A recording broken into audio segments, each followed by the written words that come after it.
Joaquin rap Oh my career? God. People ask me about it. I don't have any news on that. I know as much as you do. My wife calls me You up. know more than I don't Well, know. my wife is in the kitchen. I'm in the office. She says, honey, come here. I go into the kitchen. She says, what is this? And she shows me some website thing where Joaquin looks like Rasputin, and he's a rapper now, and he's quitting movies.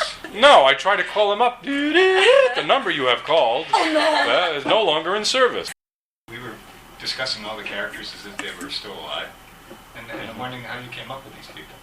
I wish I could tell you that what happens is you sit down and all of a sudden, boom, you have the idea. That's not the way it works. What it usually works, the way it works is it becomes an amalgamate. You sort of collect all these details about people, and then eventually it winds up forming a character, and it's always in conjunction with the actor and the actor's views. At least this is the way I work. I don't know, maybe others don't feel this way.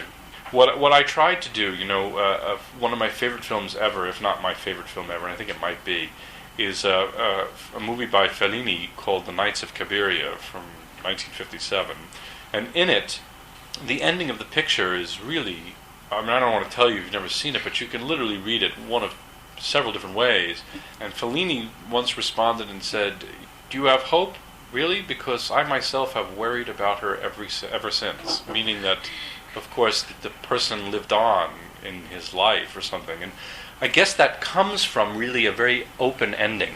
The ending is not the marriage happens and it's in a little bow, But that's the kind of movies I like. I like movies that you can argue about over some coffee afterwards.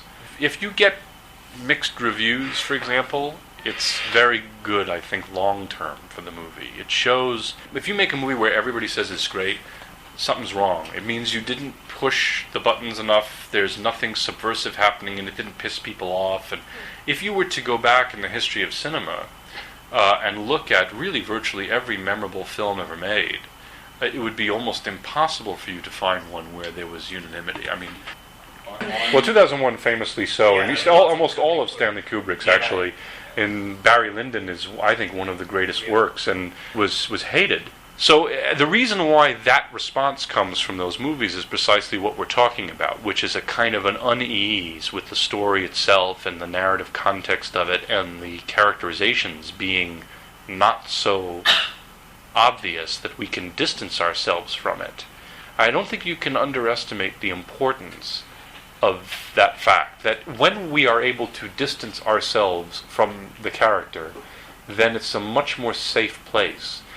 So you realize that, strangely, it's what I guess I aspire to do. If you want to try and bring a certain honesty to the characters, then you must feel uncomfortable a little bit. It must be human behavior that feels authentic. This is your third film with Joaquin. Is that intentional or coincidental? Oh, it's totally intentional. I would not have made the film if he didn't want to do it. This one particularly, I said, Joaquin, if you want to do it, great. If you don't, I'll just put it in a drawer. Why is that? Well, it's very hard to find people with whom you are very much in sync and who have talents that are very vast and profound and do things you could never do and think of things in a way you couldn't. If I felt that way about the person, why wouldn't I want to make another movie with him? I mean, for all the mishigas that you deal with rapping and the look of him now, and the truth of the matter is that I worked with him because he has very deep reservoirs of emotion. That's something you really have to hope for. And when you find it, you can't be flip about it. You have to hold on to it.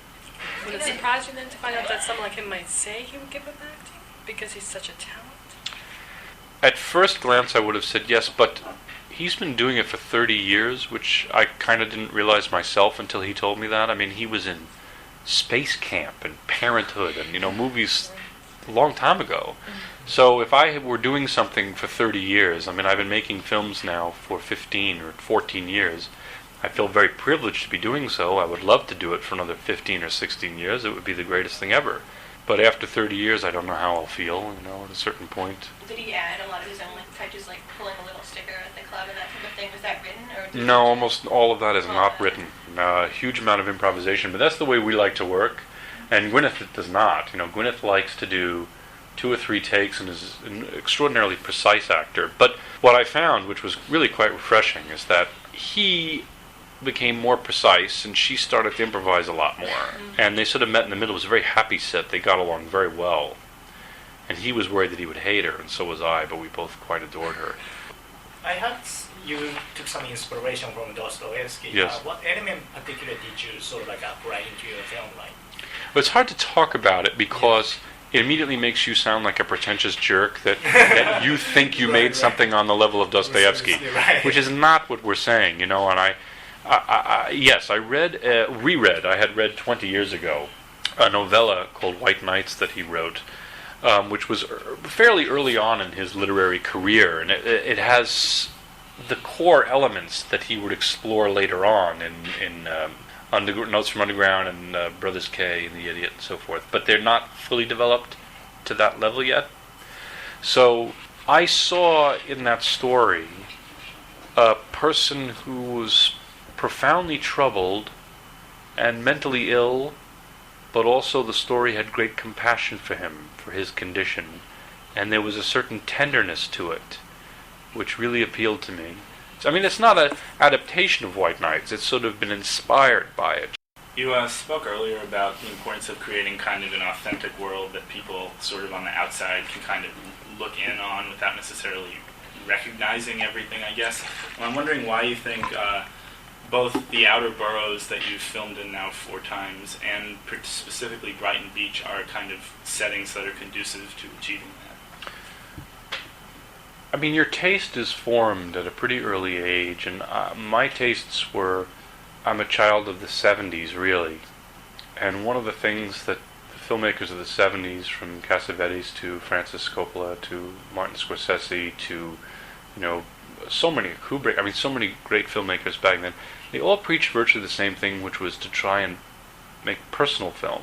It doesn't mean autobiographical, it's not the same thing, but personal.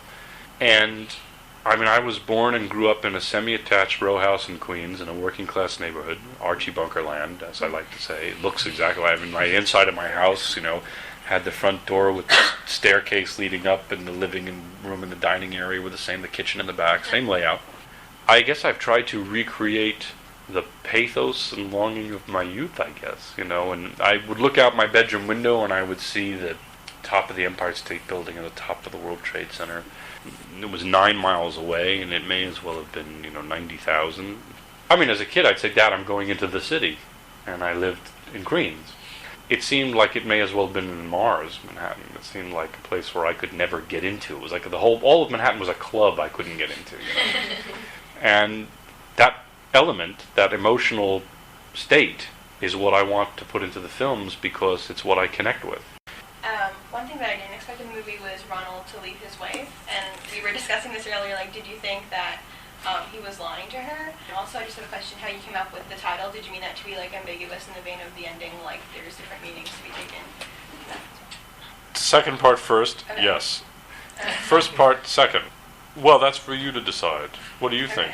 Okay. I have my own feelings on it, but they're not interesting, because if I tell you, then the picture's worthless. This film is coming out around Valentine's Day, and it's about infidelity. So does your film say anything about the nature of relationships?